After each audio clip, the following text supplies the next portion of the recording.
예, 명절 하루 전 오늘 좀 담아볼 만한 종목 있을까요? 찾아보겠습니다. 오늘은 특별히 곽영훈 부장께서 준비를 해오셨는데요. 부장님, 오늘 담을 종목 준비하신 거예요?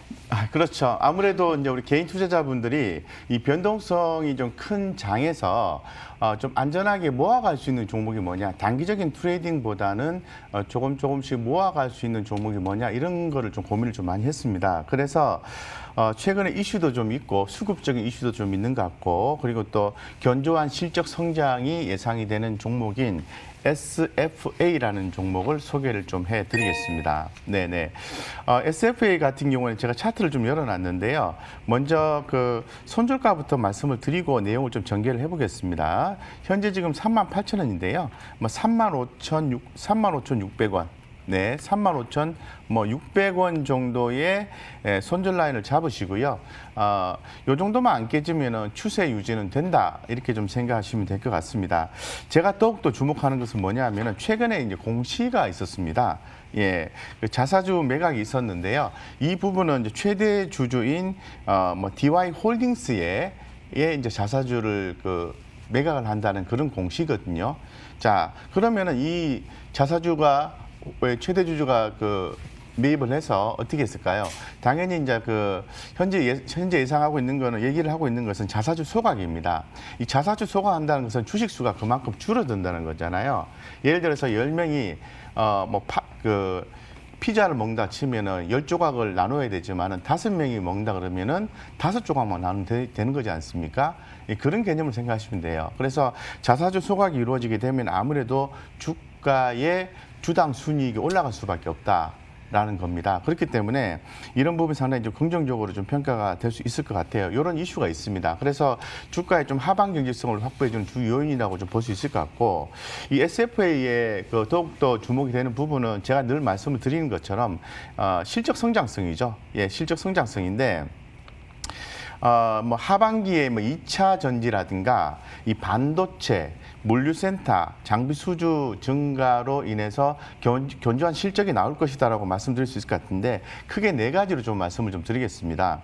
첫 번째는 2분기 실적은 컨센서스를 전년 동기 대비해서는 성장했습니다만은 컨센서스가 하회를 했어요. 근데 3분기 실적이 좋아요. 이 3분기 실적이 상당히 좀 긍정적으로 좀 보고 있는 게 두 번째 내용이라고 좀 볼 수 있을 것 같은데, 더불어서 연결 자회사인 SFA 반도체의 경우에는 범핑이나 패키징 물량, 낙수 효과에 따라서 매출이 또 증가된다, 이런 예상도 하고 있거든요. 그리고 하나만 더, 이 필리핀 법인 수익성 상승, 이런 부분도 연결 실적 개념으로 해도 아주 좋게 좀 긍정적으로 지금 얘기를 하고 있는 상황이기 때문에 이 SFA 같은 경우에는 꾸준히 좀 모아가셔도 큰 무리수는 없다라고 좀 말씀을 좀 드리고 싶습니다. 그리고 또 늘 말씀드립니다만은 실적 좋으면서 현 시장에서 주목받는 섹터나 이런 업종, 이런 쪽에 투자를 하셔야 된다고 말씀드리고 있잖아요. 2차 전지, 반도체, 물류센터, 장비, 이런 부분이거든요. 그래서 좋게 보시면 될 것 같습니다. 그래서 제가 아까 다시 한 번 더 손절가 35,600원 정도 말씀을 드렸는데요. 목표가는 좀 모아가시는 개념이니까 한 46,000원 잡으시고요. 2019년 12월 달 정도 수준입니다. 이 정도 잡으셔도 현재는 무리가 없다고 평가되고 있으니까 좀 긍정적으로 끈기 있게 대응하셔서 좋은 성과 내시기 바랍니다. 예, 연휴 시작 전에 장중 관심주로 SFA 말씀 주셨습니다. 자사주 소각 이슈를 긍정적으로 평가해 주셨고요. 상단을 46,000원까지 잡아주셨는데요. 이 내용 화면으로 정리하고 다시 돌아오겠습니다.